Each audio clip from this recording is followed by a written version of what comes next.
Hello friends, आज के इस वीडियो में हम आपको दिखाने वाले हैं कि जो हमारे बैकलाइट सेक्शन में स्विचिंग होता है और वोल्टेज को बूस्ट किया जाता है तो वो कैसे हमारा काम करता है। उसके लिए हमने एक सर्किट को खुद से बनाया हुआ है और उस सर्किट से आपको दिखाएंगे मैनुअली कि आप कैसे उसको बूस्ट कराते हैं। जो आप देखते होंगे कि जो हमारे पावर सप्लाई में स्विचिंग मॉसफेट लगा होता है, दूसरे में जब आप बैकलाइट के लिए देखते हैं कि जो हमारा बैकलाइट ड्राइवर जो सेक्शन होता है उसमें जो मॉसफेट लगे होते हैं, एक बार थोड़ा सा नज़दीक लाइएगा।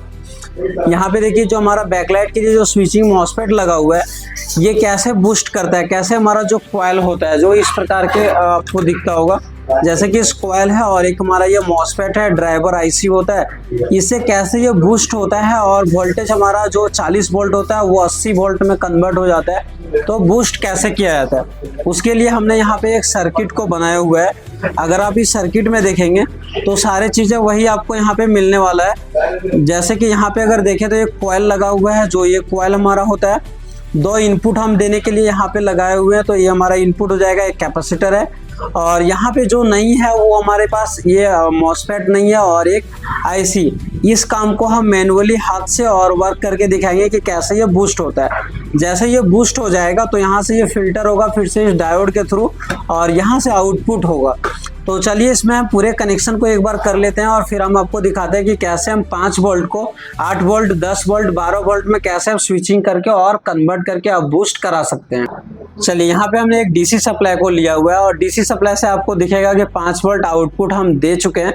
और अगर आप यहाँ पे देखें तो देखिए हमारे पास एक कनेक्शन को हम नेगेटिव में दिए हैं जो एक कैपेसिटर है, दूसरे को पॉजिटिव में दिए हैं और एक हमारे पास ये कॉइल लगा हुआ है और एक डायोड को लगाए हैं और फिर से हम आउटपुट में एक कैपेसिटर को यूज किए। बाकी यहाँ से माइनस से मल्टीमीटर को कनेक्ट कर दिए, प्लस से प्लस को कनेक्ट कर दिए। यहाँ पे मल्टीमीटर में आपको वोल्टेज दिख रहा होगा, 5 वोल्ट दिए, मल्टीमीटर में 4.94 आपको दिख रहा होगा। अब हम इसे स्विचिंग कैसे कराएंगे, तो स्विचिंग कराने के लिए आपको यहाँ पे दिख रहा होगा कि दो हमारे पास एक नेगेटिव है जो इधर से नेगेटिव गया होगा और एक पॉजिटिव है। तो ये दोनों को हम टच कराएंगे। आप यहाँ पे स्विच का भी यूज कर सकते हैं।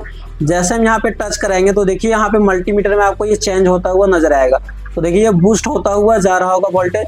तो जितने फास्ट हम इसे स्विचिंग कराएंगे उतने ये फास्ट हमारा क्या होगा, तो वोल्टेज बूस्ट होगा। तो देखिए जितने जल्दी लिए हम यहाँ पे टच कर रहे हैं, इसको जितने जल्दी लिए हम टच कर रहे हैं उतने जल्दी लिए हमारा वोल्टेज क्या हो रहा है, बूस्ट हो रहा है। तो देखिए अभी क्या हो रहा है, तो हमारे 10 वोल्ट तक ये करीब पहुँच चुका है। तो जितने फास्ट हम यहाँ पे टच करेंगे उतना ये बूस्ट होगा और वोल्टेज ये आगे बढ़ता ही जाएगा। तो जिस अकॉर्डिंग अभी हमारे पास जो कैपेसिटर है ये हमारे पास 12 वोल्ट का ही है, तो ये 10 वोल्ट तक आपको बूस्ट करके ये गया और उसके बाद ये अस्थिर हो चुका है, मतलब वहीं पे स्टक हो चुका है। तो इसी प्रकार से हमारा जो स्विचिंग मॉसफेट होता है जो आपको यहाँ पे देखने को मिलता है, स्विचिंग मॉसफेट, और ये हमारे ड्राइवर आईसी, ये इसके गेट को इनेबल और डिसेबल करता है। जैसे ये इनेबल होता है तो इसके ड्रेन और सोर्स क्या हो जाता है, ग्राउंड से टच हो जाता है।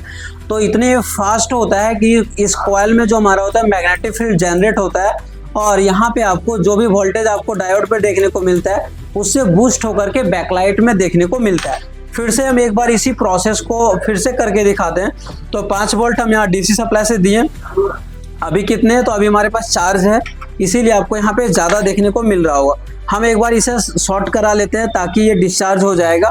तो यहाँ से हम इसके पॉजिटिव को हटा देते हैं और ये दोनों को डिस्चार्ज कर लेंगे। तो डिस्चार्ज हो गया, अब आपको कोई वोल्टेज देखने को नहीं मिल रहा होगा। फिर से हम यहाँ पे इनपुट दे देते हैं। तो यहाँ से हम इनपुट दे दिए और यहाँ पे आउटपुट को प्रेस करते हैं। जैसे आउटपुट प्रेस किए तो मल्टीमीटर में कितने देखने को मिल रहा है, 4.92, मतलब 5 वोल्ट के लगभग है, थोड़े से कम है।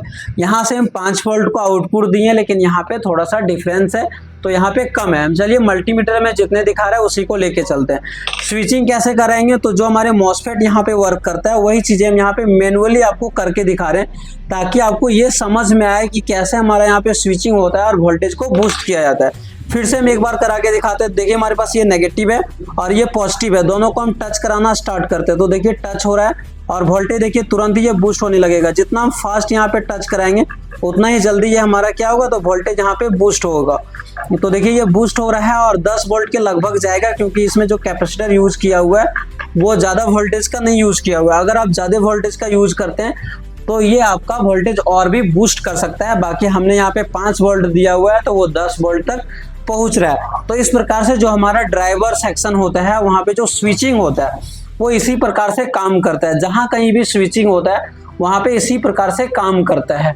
इस वीडियो में हम इस सर्किट के मदद से आपको ये समझाने का कोशिश किए कि जो हमारे बैकलाइट ड्राइवर सेक्शन होता है या फिर एसएमपीएस सेक्शन होता है, वहाँ पे जो स्विचिंग होता है और वोल्टेज को बूस्ट कराया जाता है वो कैसे होता है। तो इसी टाइप के सर्किट को वहाँ पे डिजाइन किया जाता है और वहाँ पे ये भी डिपेंड करता है कितने आउटपुट चाहिए। अगर एक्स्ट्रा आउटपुट होता है तो उसके लिए फीडबैक सेक्शन भी जुड़ा होता है। यहाँ पे हमारे पास कोई फीडबैक नहीं है, तो फीडबैक सेक्शन ये काम करता है कि अगर ओवर वोल्टेज जा रहा है तो उस आईसी उसे स्लो करता है और फिर से जितने वोल्टेज बनना चाहिए उसे कंटिन्यू वहाँ पे उतना वोल्टेज जनरेट करके देने का काम करता है। तो इस प्रकार से हमारा जहाँ पे भी स्विचिंग होता है वहाँ पे इसी प्रकार से काम होता है। तो इस वीडियो में हम आपको कंप्लीट सर्किट बना करके दिखाएंगे कैसे हमारा स्विचिंग सेक्शन काम करता है। अगर ये चीज़ें आपको समझ में आया होगा तो आप हमारे चैनल को सब्सक्राइब कर सकते हैं और भी वीडियोस के लिए। अगर आप स्मार्ट टीवी रिपेयरिंग सीखना चाहते हैं तो आप हमारे SMTC धनबाद को ज्वाइन कर सकते हैं।